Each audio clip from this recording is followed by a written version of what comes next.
right here where this valley comes out, there's a natural waterway. It's a dry riverbed.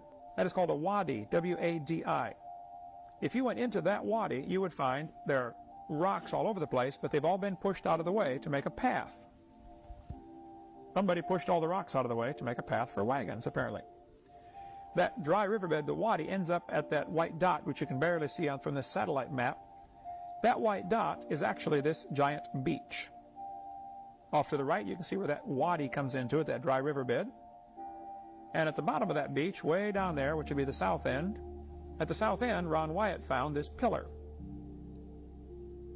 It had fallen down, half in the water. He and his sons dragged it out, scrubbed it off. A lot of it was eroded, but part of it was still readable.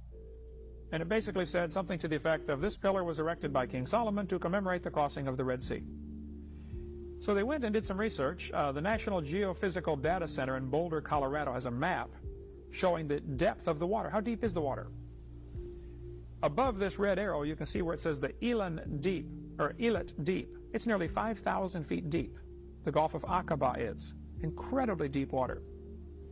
South of there is the Aragonese Deep, which again is nearly 5,000 feet deep.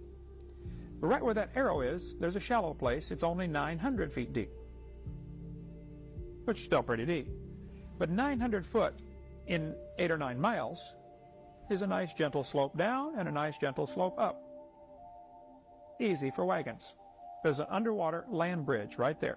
He says they walked across on dry ground, 900-foot wall of water on both sides. He went out to as deep as they could go, 100 feet or whatever, 150 feet with the scuba equipment, and found all along, as far as they could go, chariot wheels with no chariots attached to them.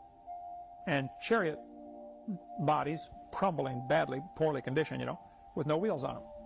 They found horse skeletons and human skeletons crusted over with coral. The chariot wheels, you can see one here in this picture, it's kind of hard to see, but it's gold-plated wood, but the wood has rotted out. There's only one Egyptian dynasty that used 4-spoke, 6-spoke, and 8-spoke, all 3 types used in this one dynasty.